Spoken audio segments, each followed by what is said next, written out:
وشتاي كوينو سعي انكساقس تقوي وشتاي كوينو سعي سلازي كلتا عينت صلوتنا نري لوقاس معرف 11 ناي كيدان صلوت وي ناي عركنت صلوت ناي عركنت صلوت مالت ناي كيدان صلوت مالت امنتي ناي عركنت صلوتنا نصلي ناي كيدان صلوتنا ناي دم كيدان غويتاس كريستوس ስለዘለና አማኒ ናይ ዕርክነት ጸሎት ይጽልይ እዛ ሰብዚ ናይ ዕርክነት ጸሎት ክትጽልይ ደልያ መጽኢላ ወዲ ዳዊት ልካ ከም ትፈልጦ ኮይና ኖርማል ኮይና ክትጽልይ ደልያ ናይ ዕርክነት ጸሎት ወይ ድማ ናይ ኪዳን ጸሎት ጎይታ ኢየሱስ ክርስቶስ ክሳዕ ተስፋ ትቆርጥ መወዳእታ ከልብ ኢልዋ ብምንታይ ተዓዊታ እንድሕር ዳኢልኩም ናይ ኮንሲስተንስ ጸሎት ናይ ዕርክነት ጸሎት ዝበሃል ኣሎ ናይ ኮንሲስተንስ ጸሎት ዝበሃል ኣሎ ናይ ኪዳን ጸሎት ዝበሃል ኣሎ ናይ ዘይምብታኽ ጸሎት ዝበሃል ኣሎ ናይ ኪዳን ጸሎት ኪዳን ተረዲካ ብኺዳን ጽልዮ ጸሎት ኪዳን ተረዲካ ስለ ጽልዮ ድማ ቀልጢፊ ጸሎትካ ዝመለስ ናይ ዘይምብታኽ ጸሎት ተስፋ ናይ ዘይምቁራጽ ጸሎት ወይ ናይ ኮንሲስተንት ናይ ፐርሲስተንት ጸሎት ግን ኪዳን ስለ ዘይብልካ ወይ ድማ ኪዳን ስለ ዘይተረድአካ ግን ኤኒሃው አምላኽ ሕያው ኢልካ ስለ ተኣምን ንሓጣንን ጻድቃንን ፀሓይ የብርቕ ዝናብ የዝንብ ኢልካ ስለ ተኣምን ስልካ ጽልይ ጸሎትካ ብዘይምቁራጽካ ሽዑ እግዚአብሔር ይሽልመክ ሻሎም ህዝቢ አምላኽ ከመይ ኣለኹም ከመይ ቀኒኹም ክብሪ ንእግዚአብሔር ይኹን ሎሙን ብሓድሽ ኣርእስቲ መፅአኩም ኣለኹ ኣርባዕተ ነጥብታት ክንርኢና ሎም መዓንቲ ናይ ኪዳን ጸሎት ንሰብ ኪዳን ጥራይ ዝብል ብዛዕባ መልሲ ጸሎት ናይ መንፈስ ቅዱስ ተልእኾ ኣብ ዘመን እዚ ዝብል ብዛዕባ ፈውሲ እንደገና ድማ ኣብ መንጎ ዝተወልደን ዘይተወልደን ዘሎ ዓብጋግ ኣብ መወዳእታ ድማ መለክዒ ዓባይ እምነት ዝብል ናይ እምነት ብድሆታት ዝብል ብዛዕባ መልሲ ጸሎት ብዛዕባ ፈውሲ ብዛዕባ ውልድነት እንደገና ድማ ብዛዕባ ናይ እምነት ብድሆታት መለክዒ ዓባይ እምነት ዝብል ተታሒዙ ዝኸይድ ኩሉ ዘገርም ሚስጥር ክርኢና ካብ ቃል ኣምላኽ ቀጥታ ናብ ማቴዎስ ምዕራፍ 15 ክወስደኩም እዩ ክብርና ኣምላኽ ይኹን ማቴዎስ ምዕራፍ 15 ካብ 21 ኣትሒዝና ከነንብቦ ኢና ማቴዎስ 25 ካብ 21 ክሳብ 28 ዘሎ ከነንብቦ ኢና ቅልል ዝበለ ታሪኽ ናይ ሓንቲ ሰበይቲ ተጠቒምና ዘኣርባዕቲ ዝተቐስኩልኩም ብዛዕባ ፈውሲ ብዛዕባ መልሲ ጸሎት ብዛዕባ ናይ እምነት ብድሆ ብዛዕባ ውልድነት ዝብል ክርኢና ማለት እዩ ስለዚ ምሳይ መጽሓፍ ቅዱስኩም ገንጽሉ ምዕራፍ 15 ካብ 21 ክሳብ 28 ኢየሱስ ካብኡ ነቒሉ ናብ ወሰን ምድሪ ጢሮስን ሲዶናን ከደ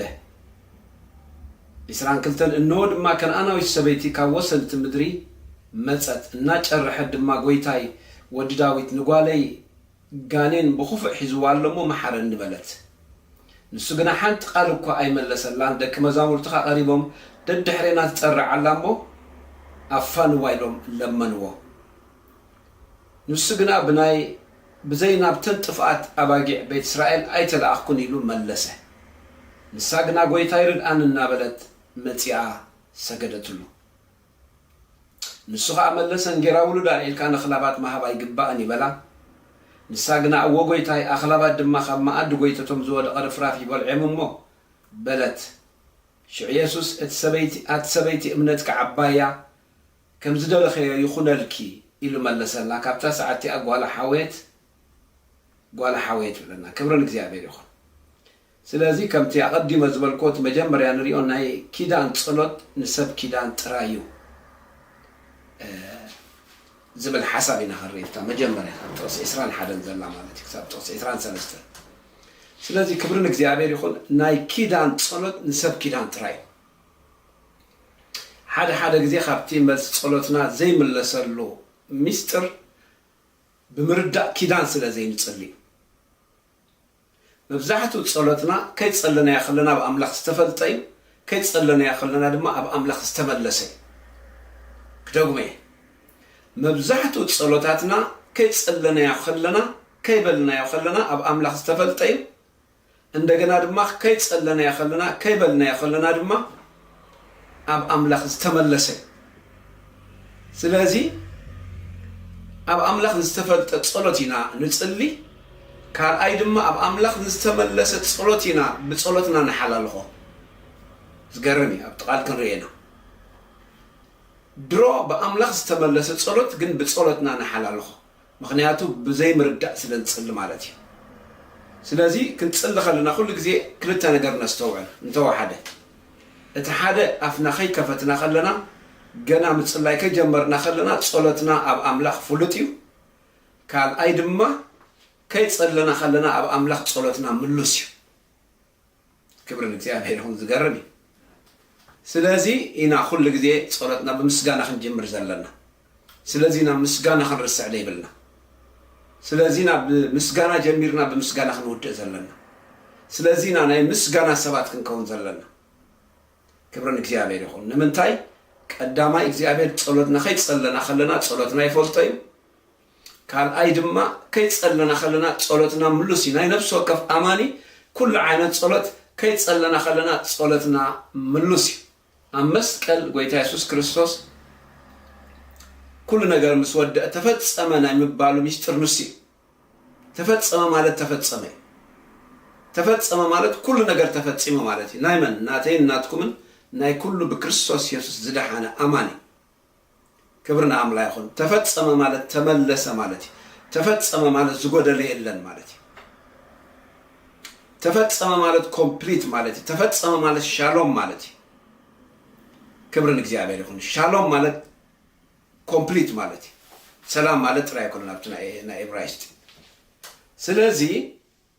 زين كل تزين كنفلت صبوي بمرد داخل تصلي እንደገና ናይ ኪዳን ጸሎት ድማ ክንጸልይ እዛ ሰበይቲ ስለድሸገራ ትጸልላ እንታይላቶ እና ጨርሐ ድማ ጎይታይ ወደ ዳዊት ንጓለይ ጋኔን በኹፍዕ ሒዝዋለሞ መሐረ ንበል ትጸልይ አይደለ እና ጨርሐ ጎይታይ ወደ ዳዊት ትፈልጠ ይብላን ዛ ሰብዚ ኺዳን ይብላን ናይ ኪዳን ሰብ አይኮነት እንደ ሐር ክርኤና ኪዳን ዓቢ كفالنا صلاتنا قبول زغبرو قدم እግዚአብሔር ኪዳኒ صلاتنا حيال زغبرو اب قدم እግዚአብሔር ኪዳኒ صلاتنا خملس زغبرو اب قدم እግዚአብሔር ኪዳኒ صلاتنا خبر زغبرو اب قدم እግዚአብሔር ኪዳኒ እተው አመንጎ እግዚአብሔር አቦን አመንጎ እግዚአብሔር ወልድን ምእንታና ዝተገብረ ናይ ደም ኪዳን አመስቀል ዝተገብረ ናይ ደም ኪዳን كيدان ملكوتا وعليو أمونغو እግዚአብሔር አቦን አመንጎ እግዚአብሔር ወልድን ጌታ ኢየሱስ ክርስቶስ نحالوانا نبرختنا نمدحنا استجبر سممع استجبر كيداني سلازي كبرنا እግዚአብሔር يكون أوشت خيدان كوين ناينا النصلي እግዚአብሔር سمعه لناي كيدان تصلتي እግዚአብሔር قديتا زلو لناي كيدان تصلتي ጌታ ኢየሱስ ክርስቶስ መሞቲ ምክንያት ንሲ ስለዚህ ክብርን እግዚአብሔር ይሁን ምጽላይ ቅድመ መጀመርና ኪዳን ክርዳአልና ምጽላይ ቅድመ መጀመርና በኪዳን ክንጽልህ እንቅላለና ምጽላይ ቅድመ መጀመርና ኃይል ኪዳን ክርዳአልና ናይ ደም ኪዳን ስለዚህ እና ጨርሐት ጌታ ወደ ዳዊት ንጓለይ ጋኔን በኹፍ ሒዝዋለሞ መሐረን በለት ንሱ ግን ሓንት ቃልኩ አይመለሰላን ይብለና إذا بزعبا زانتانا إذا سبيت تراي كنا نزارب زلوا قوي تاس كريستوس نعنا إذا زانتا زقمي تقول زلوا بسي نعين نعهم إذا مهرنا نازل كبرنا عملا يخون حنت قالوا كو أي من نسلاني بل بزي كيدان مدس بصلوت يلا سرحي لي سكيتو سلا زي سمع زلي كنا كمل سلا سلا زي دلي مخنيات تبخيدان صلوتيو أبا أملاخ بسمع እንደገና أتي بخيدان ጸሎትዩ እግዚአብሔር መልስ ዝህበሉ ክብርና አምላክ ይሁን ስለዚህ ደቀ መዛሙርት ቀሪቦም ድሕሪና ተጠራዓለም አፋን ዋይሎም ለመኑ ወዓለም ጸይቦም ስጋ ስለዝመላለሱ ደቀ መዛሙርቱ ከማይን ከማኹምን መንፈሳዊ ዓለም ስለዘይርዶም ናይ ኪዳን ሚስጥር ስለዘይርዶም አመንጎ ዛሰበይት ዚያን አመንጎ ጌታ ኢየሱስ ክርስቶስ እንታይ ይኸውን ኣሎ ሰማይኮ አዌር ኮይኑሎ ጉዳይ ዛሰበይት ዚያ ሰማይ ፈሊጦ ኣለኮ ሰማይ ሰምዖ ኣለኮ ሰማይ ኮ ፈሊጥ ይስቂጡ እግዚአብሔር ኩሉ ተረዲይዎ ኣሎ ጎይታ ኢየሱስ ክርስቶስ ኩሉ ተረዲይዎ ኣሎ ኩነታ እዛ ፀለይቲ እዚኣ ደቂ መዛሙርቲ ግና ብስጋ ኮይኖም ዓቕሎም ፀይቦም ብመንፈስ ስለ ዘይርኢ ብመንፈስ ስለ ዘይሰምዑ ኣብ መንፈስ ዓለም እንታይ ይኸውን ኣሎ ስለ ዘይፈልጡ ሚስጥር ኪዳን ስለ ዘይርድኦም ኣፋንዋ ንምንታይ ዓቕልና ተፅበልና ትጭድር ያኮ ዘላ ትልምን ያኮ ዘላ ትፅሊ ያኮ ዘላ ወይ መልሰላ ወይ ኣፋንዋ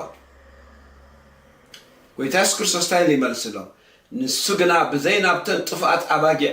ቤት እስራኤል ኣይተለኣኽኩን ኢሉ መለሰ ክብሪ ንእግዚአብሔር ይኹን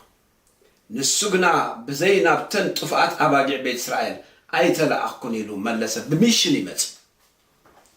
ክብሪ ንእግዚአብሔር ይኹን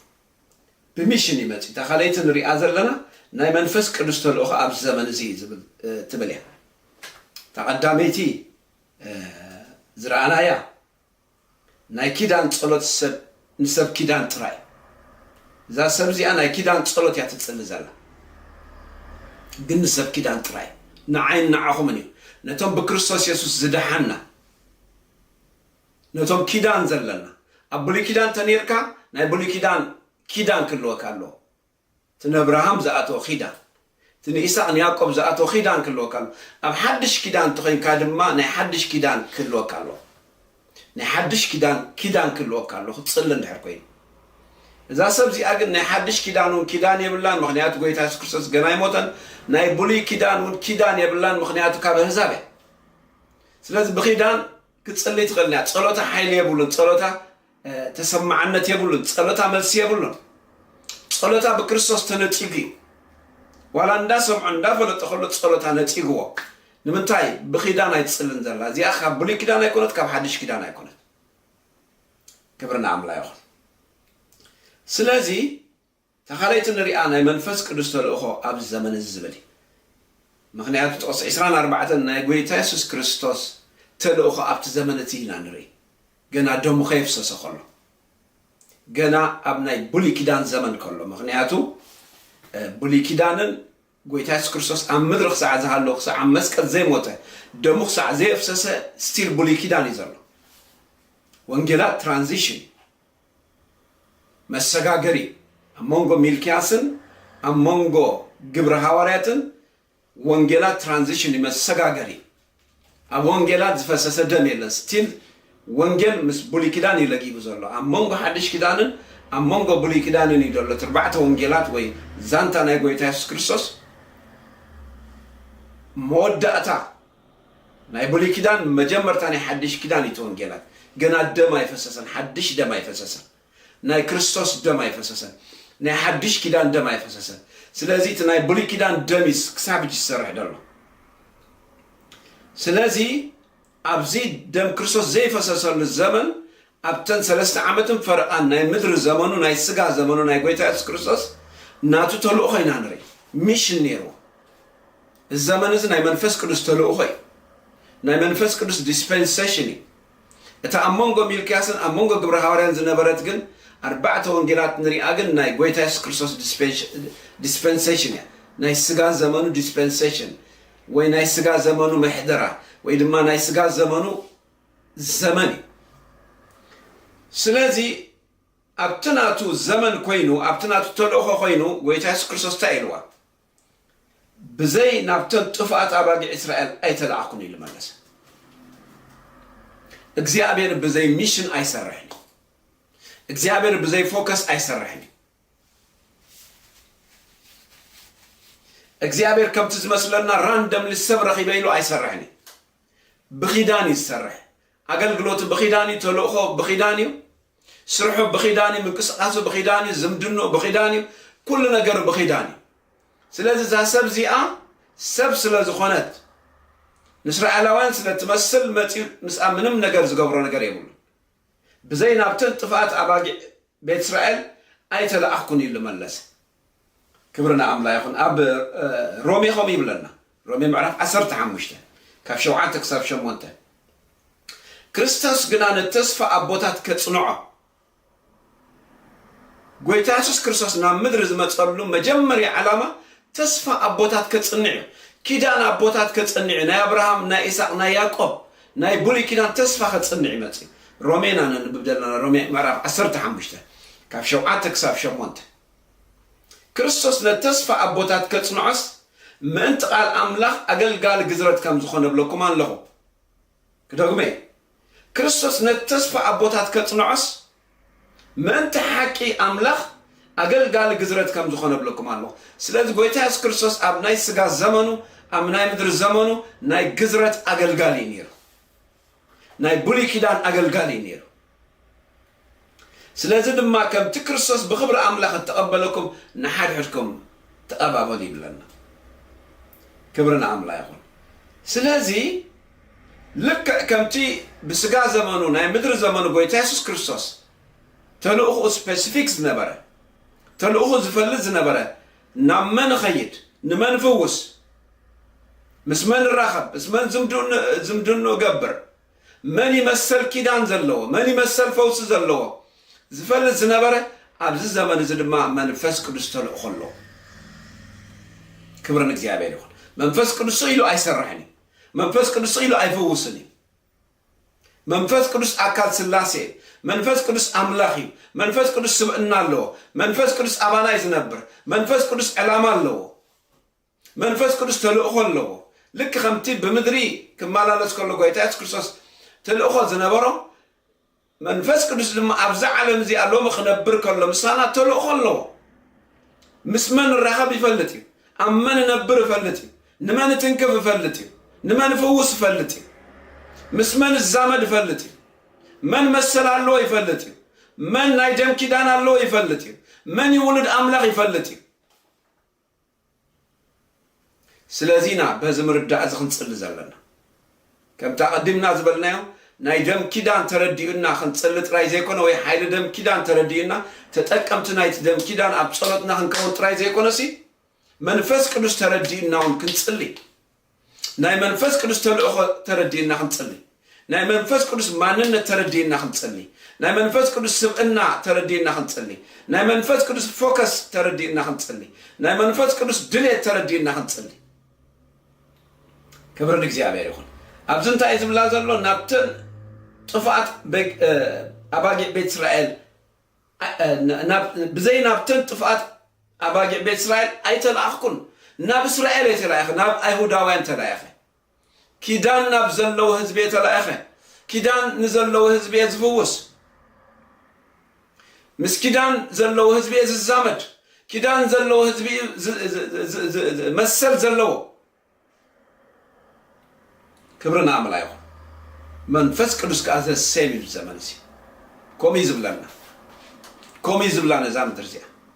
تلوخ يفلت إيه بالمنفس كبس أمن ينبر يفلت نمن يفوس يفلت من خدام زلوا يفلت أقل قلوته يفلت لك أخم تقول تاس كرسوس قرب زنبرة باهلو فأتك قبر ما تسأله الناس قاعد دالخ علي فأتك قبر ما تسأله إلى أبز مدر ماتيو باهلو بمشن تلوخون سرحون أقل قلوت مفلتو كيدو سبات زفوس زنبرة قويتا يس كرسوس منفس قدسون أبانا خنبر كلا أب زمن زي باهي لويت صلتنا السماء بمسارات رومي شمونتا إسران شو ديسان كساب إسران شو عاتن باهي لو إمسانا خوين منفس قدس تسألي بزين قر أهتا باهي لو أقل قلوت زفتس منفس قدس باهي لو زفوس لنا زناق فنا باهي لو منفس قدس زقاب أنا باهي لو منفس قدس مسانا خوين زقلق كبرنك እግዚአብሔር ይሁን ዛ ሰብዚያ ምንም አይተፈልጥና ችግር ስለዘለዋ ጥራይ መጽያት ተሰልዘላ ዝምድና ይነበራ ኺዳና ይነበራ ጌታ ኢየሱስ ክርስቶስ አይተፈልጦ ደም ኪዳን አይተፈልጥ ክብርና አምላክ ይሁን ስለዚህ ንሕና ግና በፍልጠት ክንጽልይ ደም ኪዳን ተረዲና ሚስጥር መንፈስ ቅዱስ ተረዲና ክንጽልይ እግዚአብሔር ይደለና كبرنا عملا يا أخو نسا جنا قويتاي تقص إسران حمشتان ما جوز عصرت حمشتان إسران حمشتان نادرنا نسا جنا قويتاي رد أن النابلت متيا سجدتن أتي تصبقنا قرنا إذا سبيت زيا consistent يعني بحرك الريل نسا جنا قويتاي رد أني نتزم لو زلنا يتسمعني هذا كنا تاتاي تريني هذا انتاي كبيب والله أي تريني هذا just consistency na nrbzabsebja persistence nri ክብርና አምላክ ሳልሳይ ንሪኦት ቀዳማይ ዝረአናዮ ናይ ኪዳን ጸሎት ንሰብ ኪዳን ጥራይ ክብርና አምላክ ተፈላለየ ዓይነት ጸሎት እዩ ዘሎ ሓደ ካብቲ ዓይነት ጸሎታት ናይ ኪዳን ጸሎት ዝበሃል ኣሎ ክብርና አምላክ ይኹን ካልኣይ ዝረአናዮ ናይ መንፈስ ቅዱስ ጸሎት ወይ ድማ ናይ መንፈስ ቅዱስ ተልእኾ ኣብዚ ዘመን እዚ ብተልእኾ እዩ ኣባና ዘሎ ባሂልዎ ድማ የተልእኾ ድፍጽም እቲ ሳልሳይ ንሪኦ ኣብ መንጎ ዝተወልደን ዘይተወልደን ዘሎ ዓብጋግ ሓደ ካብቲ እዛ ሰበይቲ እዚኣ ዘይተረዳእቶ ኣብ መንጎ ዝተወልደን ኣብ መንጎ ዘይተወልደን ዘሎ ዓብጋግ እዩ ኣብ ጸሎትና ሓደ ካብቲ ክንርድኦ ዘለና ኣብ መንጎ ዝተወልደን ኣብ መንጎ ዘይተወልደን ዘሎ ዓብጋግ ክርድአና ኣሎ እስከ ንሓንቲ ጸሎት ንሓንቲ ደቂቕ ክንጽሊ ኢና ንእግዚአብሔር ህላውነት ኣብ ማእኸልና ኣሎ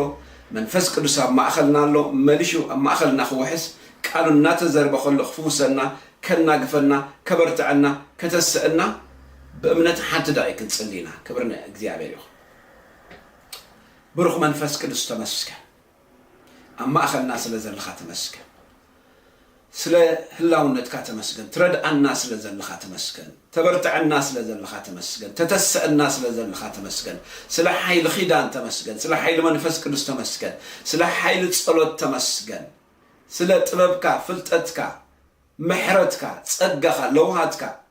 ኣብ ህይወትና ነመስግነካ ኣለና ሕጂ ድማ መሊስካ ብምልኣት ኣብ ማእኸልና ተመላለስ ግዜና ጉባኤና ኣየራትና ኣእምሮና ልብና የዛርና ከናፍርና ተቋጻጸር መንፈስ ቅዱስ ፈውሲ ይብዛሕ ኣብ ማእኸልና ምንጋፍ ይብዛሕ ኣብ ማእኸልና ሓይሊ ይብዛሕ ኣብ ማእኸልና ክብሪ ይብዛሕ ኣብ ማእኸልና ሰላም ይብዛሕ ኣብ ማእኸልና ሓጎስ ይብዛሕ ኣብ ማእኸልና በሽም ኢየሱስ ኣሜን ክብርና ኣምላኽ ይኹን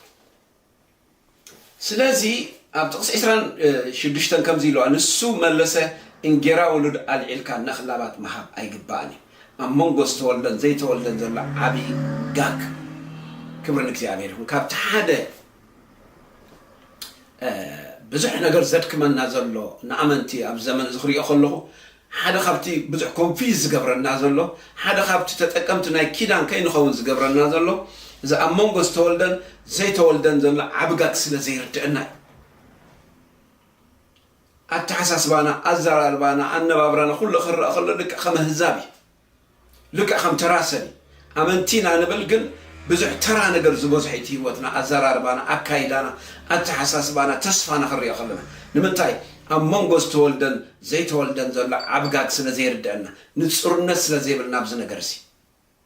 ክብርና ኣምላኽ ይኹን ኣብ መንፈሳዊ ማንነትና ብዙሕ ኮንፊዥን እዩ ዘለና ኣብ መንፈሳዊ ማንነትና ብዙሕ ምድንጋር እዩ ዘለና ወይታ ኢየሱስ ክርስቶስ ግን እንታይ ኢሉ እንጌራ ውሉድ ኣልዒልካ ነኽላባት መሃብ ኣይግባእን እንታይ ዝብላ ዘሎ ፈውስሲ እንጌራ ውሉድ እዩ ዝብላ ዘሎ ክብሪ ንእግዚአብሔር ይኹን እንታይ ይብላ ኣሎ ፈውሲ እንጌራ ውሉድ እዩ እንጌራ ውሉድ ዝብላ ዘሎ ፈውሲ ደልያ መፅያ ዘሰብ እዚኣ ስለዚ እንጌራ ውሉድ ኣልዒልካ ነኽላባት መሃብ ኣይግባእን ይብላ ኣሎ ስለዚ እቲ ዓቢ ዝመስለና ከቢድ ዝመስለና ፈውሲ ምንጋፍ ቅባት ገለ ንብሎ ሓይሊ ኩሉ ነገር ንውሉድ እንጌርኡ እዩ እንጌራ ሲምፕል ነገር እንጀራ ኖርማሊ እትበልዖ ኖርማሊ ኣብ ቤተሰብ ዝቐረበልካ ማኣዲ እዩ እንጌራ ክትረክብ ውሉድ ክትከውን ጥራይ ዘለካ እንጌራ ክትረክብ ኣካል ቤተሰብ ክትከውን ጥራይ ዘለካ እንጌራ ክትረክብ መሰል ኣብታ ፋሚሊ ኣብታ ገዛ መሰል ጥራይ ክህልወካ ዘሎ ውሉድ ተኮይንካ ማለት እዩ ክብሪ ንእግዚአብሔር ይኹን ከቢድ ነገር ኣይኮነን ንምንታይ ደኣ እሞ ዝንጌራ ዝንስእኖ ኣለና ንምንታይ ደኣ እሞ ዝፈውሲ ንስእኖ ኣለና ንምንታይ ደኣ ዝምንጋፍ ዝንስእኖ ኣለና ንምንታይ ደኣ ዝሓይሊ ዝንስእኖ ኣለና ንምንታይ ደኣ ዝቕብኣት ዝንስእኖ ኣለና እንተኢልና ኣብ ቤት ስለ ዘየለና ውሉድ ምዃንና ስለ ዘይተረድአና ኣብታ ቤት መሰል ከም ዘለና ስለ ዘይተረድአና መሰልና ምዃኑ እንጌራ ምብላዕ ስለ ዘይርድአና ነቲ እንጌራ ክንከፍለሉ ንደሊ ስለ ዘለና ኣብታ ቤት ጓንነት ስምዐና ስለ ዘሎ ኣብታ ቤተሰብ ጓንነት ስምዐና ስለ ዘሎ ኣይና ቤተሰብ ኣምላኽ መንግስቲ ኣምላኽ ኣብቲ እግዚአብሔር ከመቦ ዘመሓድሮ ቤት ኣብቲ እግዚአብሔር ከመቦ ዝነብረሉ ቤት ኣብቲ እግዚአብሔር ከመቦ ዝሓልየሉ ቤት ኣብቲ እግዚአብሔር ከመቦ ዘፍቅሮ ቤት ጓንነት ስምዕና ስለዘለ መሰልና ስለዘይተረደና ውልድነትና ስለዘይተረደና ኣብ መንጎቲ ዝተወልደን ዘይተወልደን ዘሎ ዓብጋግ ስለዘይተረደና ስለዚህ እንታይ ብላሎ እንጌራ ውሉድ አልዒልካ ነኽላባት መሃብ አይግባል ኣብ መንጎ ኪዳን ዘለዎን ዘይብሉን ዘሎ ዓብጋግ ኣብ መንጎ ውልድን ከልብን ዘሎ ጋጊ ዝብላ ዘሎ ኮንትራስት ትንፅፅር ነስተውዕለሉ ኣነ ንስኻትኩም ንኸነስተውዕለ ጎይታ ኢየሱስ ክርስቶስ ዝዛረብ ዘሎ ኣብ መንጎኹምን ኣብ መንጎቶም ኪዳን ዘይብሎምንሲ ናይ ውልድን ናይ ከልብን ፍልሊ እዩ ዘሎ እዚ ናይ ኣምላኽ ኣእምሮ ኢና ንርኢ ዘለና ኣብዚ ናይ እግዚአብሔር ልቢ ናይ እግዚአብሔር ፐርሰፕሽን ናይ እግዚአብሔር ኣጠማምታ ኣብ መንጎኻን ኣብ መንጎቲ ኪዳን ዘለዎን ኣብ መንጎ ዝተወልደን ኣብ መንጎቲ ዘይተወልደን ኣብ መንጎቲ ኣብ ቤት ዘሎን ኣብ ደገ ዘሎን ኣብ መንጎቲ ናይ ደም ኪዳን ዘለዎን ዘይብሉን ዘሎ ዓብጋግ ይዘርእ ዘሎ ንሕና ግን ነዚ ጋግ እዚ ኸነፅብብ ህርድግ ንብል ወይ ነዚ ጋግ እዚ ኣይርድአናን እዩ ኣብ መንጎ ህዝብን ኣህዛብን ዘሎ ፍልሊ ኣብ መንጎ ቤተ ክርስቲያን ዓለምን ዘሎ ፍልሊ ኣብ መንጎ ውልድ ኣምላኽን ውልድ ዲያብሎስን ዘሎ ፍልሊ ኤፌሶን ምዕራፍ 2 ጥቕሲ 1 ኸመይ ዝብል ዘሎ ንሕና ዝብል ዘሎ ወይ ዝብል ኤፌሶን ምዕራፍ 2 ጥቕሲ 1 ብበደልናን ብኣበሳናን ምውታት ዝነበርና ደቂ ቁጣዓ ነበርና ይብል ኣብቲ ገሊል ቨርጅንስ ከተፅንዕዎ ከለኹም ደቂ ሰይጣን ነበርና እዩ ምክንያቱ መንፈስካ ሞት ምክንያቱ ኣብ ፀልማት ኢኻ ትነብር ስለዚ ክብሪ ንእግዚአብሔር ይኹን እንጌራ ውሉድ አልዒልካ ነኽላባት መሃብ ኣይግባእን ኣብዚ ንርኢ ዘለና ዓብጋግ ኣብ መንጎ ዝተወልደን ዘይተወልደን ዘሎ ዓብጋግ እንደገና ድማ ፈውሲ እንጌራ ምዃኑ ፈውሲ ቀሊል ምዃኑ ክርድአና እዩ ዘለዎ ክንከፍለሉ ይኮናን ዘለና ክንፅዕረሉ ይኮናን ዘለና ክንጭነቐሉ ይኮናን ዘለና ንፈውሲ ንቕብኣት ንሓይሊ ንኽብሪ ልክዕ ከም እንጌራ ቀሊል ምዃኑ ክትረኽቦ ልክዕ ከም እንጌራ ቀሊል ክትበልዖ ልክዕ ድማ ከም እንጌራ ቀሊል ምዃኑ እዚ ግን ኪዳን ክርድአካ ኣለዎ መንፈሳዊ ማንነትካ ክርድአካ ኣለዎ ውልድነትካ ክርድአካ ኣለዎ መስቀል ክርድአካ ክእል ኣለዎ ክርስቶስ ዝገበሮ ክርድአካ ክእል ኣለዎ ተፈፀመ ክርድአካ ክእል ኣለዎ ኣብ መንፈሳዊ ዓለም እንታይ ከም ተፈፀመ ክርድአካ ክእል ኣለዎ ክብሪ ንእግዚአብሔር ይኹን ራብዓይ ናይ መወዳእታን መለክዒ ዓባይ እምነት ትብል እያ ክንርኢ ተቐዳመይቲ ዝረኣናያ ናይ ኪዳን ፀሎት ንሰብ ኪዳን ጥራይ እዩ ካልኣይ ናይ መንፈስ ቅዱስ ተልእኾ ብዘመን እዚ መንፈስ ቅዱስ ኣብ ዘመን እዚ ተልእኾ ኣለዎ ካብቲ ንሕና ንህንጥዮ ንላዕሊ ንዓና ንኽፍውሰና ንኸቐባአና ንኸናግፈና ንህንጥዩ መንፈስ ቅዱስ ኣብ ተዳሎ እዩ ዘሎ ሳልሳይ ኣብ መንጎ ዘይተወልደን ዝተወልደን ዘሎ ዓብጋግ ምርዳእ ራብዓይ ድማ መለክዒ ዓባይ እምነት ኣብ ጥቕሲ 27 ከምዚ ይብለና ንሳ ግና እዎ ጎይታይ ኣኽላባት ድማ ካብ መኣዲ ጎይተቶም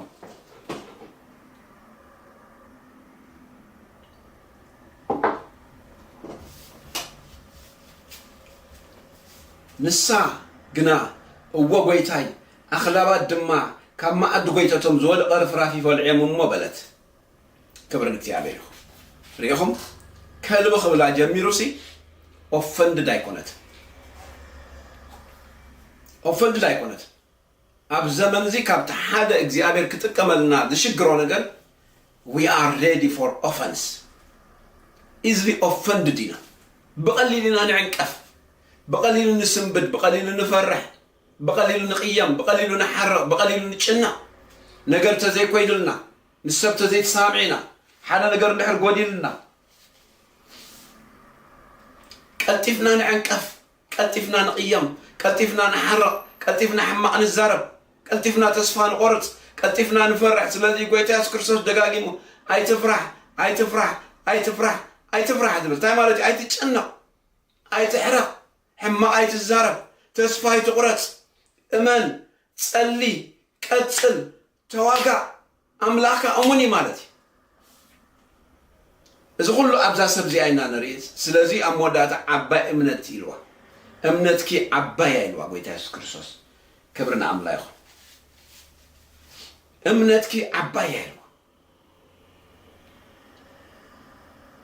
كبرنا أم لا يخون سلامنتاي هو قويتاي أخلا بعد ما خام أد قويتا تمزود غرفراف يباليهم أجد سنني أتبلا زلا أنا علمان لني تبلني زلخا أجد سنني تصرفخا أجد سنني ولا خلي ببلنا أجد سنني ولا معنك أفهم تصلي أجد سنني ولا يحرقني أجد سنني حجي أبحرك أنا يلهم أب تصفى مرات يلهم أتبلا زلا سمعي بزعبخا كم تفوز فليته كم تفوز أمينه بزع بسرح سريح كاخا موتات السي كاخا حمات فوز كاخا سمعينا زغلو كم سمعت على دم أمنت هانيته سلازي تصفى زغرت أنا نجر يلن دوز بلن يلن زفرحن يلن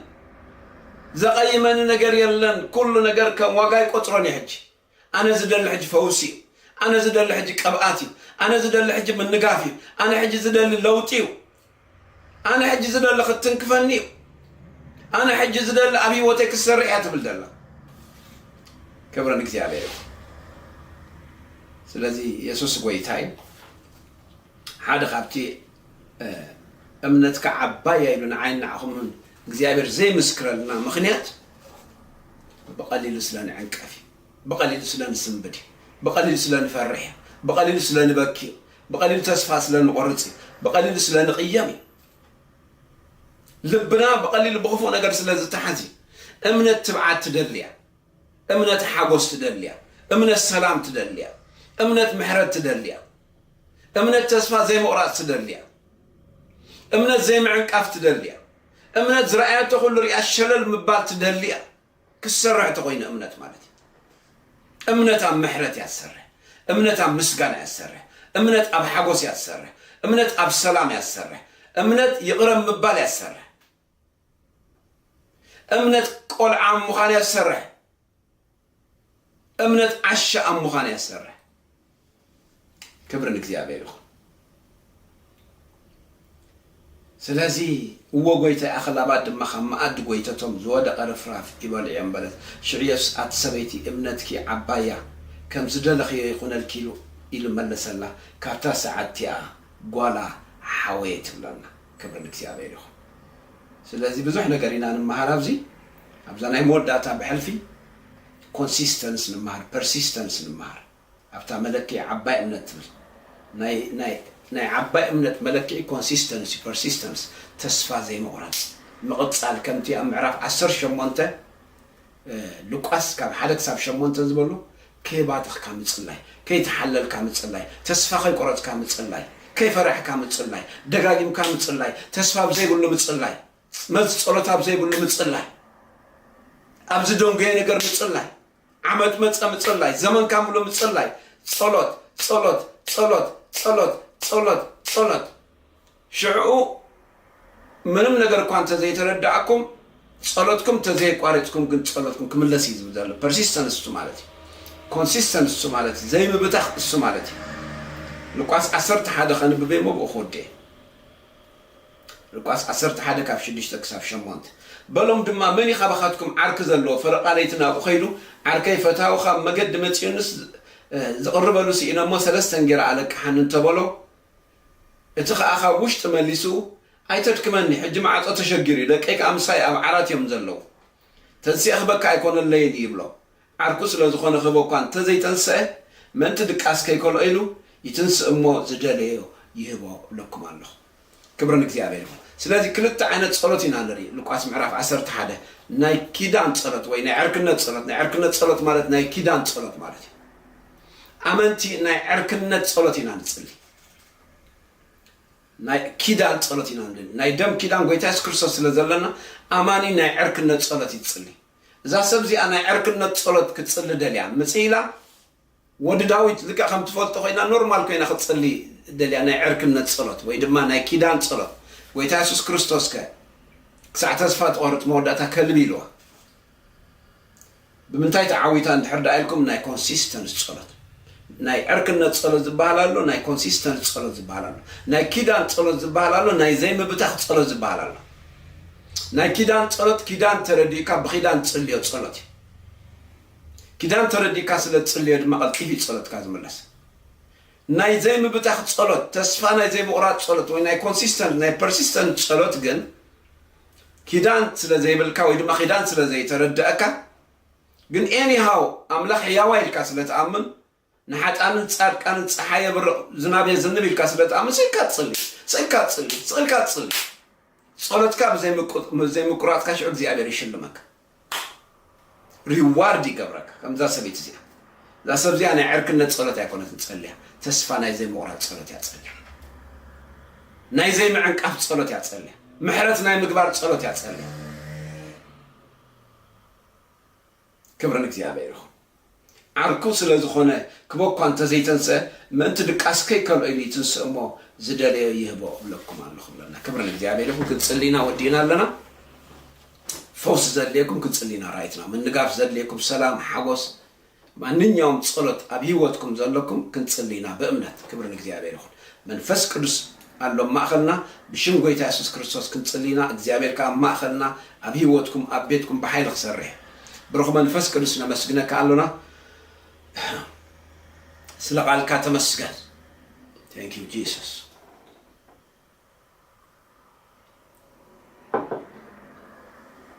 ሃሌሉያ ስለ ቃልካ ነመስግነካ ኣለና ስለ ኺዳን ተመስገን ስለ ፈውሲ ተመስገን ስለ ውልድነት ተመስገን ስለ ዘሃብካና ስልጣንን ኃይልን ጎይታ ነመስግነካ ኣለና ሕጅድማ መሊስካ በኃይል ማእኸልና ክትመላለስ ጽልይ ኣለኹ بقولت أبي يسوع كريستوس من حواتي ككمت بلبهم دلله أبيتهم أبدكم زلوا دليت إخزيابير بيسوع كريستوس مكتمل سلام تصلي الله بشم يسوع كريستوس متصلي الله فوز زليا فوسي سلام زليا سلام حجوز زليا حجوز بركة زليا بركة حيل زليا حيل كبات زليا كبات كتبهم تصلي الله بسم يسوع كريستوس متصلي الله بسم يسوع كريستوس متصلي الله بيسوع كريستوس متصلي الله حوي منفس كنوس سات منفس كنوس سات منفس كنوس فوزي خنا بيوتكم حيل كبري خنا بيوتكم من نقافي خنا بيوتكم سات منفس كنوس سات منفس كنوس سات منفس كنوس سات منفس كنوس حوي منفس كنوس حوي منفس كنوس حيلي منفس كنوس كبري منفس كنوس فوزي منفس كنوس كبات منفس كنوس خنا بيوتكم بشم يسوع أبيتكم يخون أبدكم يخون بقولت أبي يسوع كريستوس حمام جن حكى الله لقي كام كتكيد سلمات جن حكى الله لقي كام كتكيد بيتهم لقي كهيد هوتهم لقي كهيد دكهم لقي كهيد بيسوع كريستوس حمام لقي كهيد الزكاة الله ما نيا ما أسرت سرطان لقي كهيد الزكاة الله سات منفس كريستوس لقي كهيد الزالله حوي منفس كريستوس لقي كهيد الزالله حوي منفس كريستوس لقي كهيد الزالله حوي منفس كريستوس لقي كهيد الزالله بالشمس حيل ختملو تصلي على الله كاب راسكم سكاب اقرخم حيل ختملو كبر ختملو ساط منفس كرس ختملو تصلي على الله حوي منفس كرس ختملو تصلي على الله حيلي منفس كرس ختملو تصلي على الله كبري منفس كرس ختملو تصلي على الله برهان منفس كرس ختملو تصلي على الله بالشمس تصلي على الله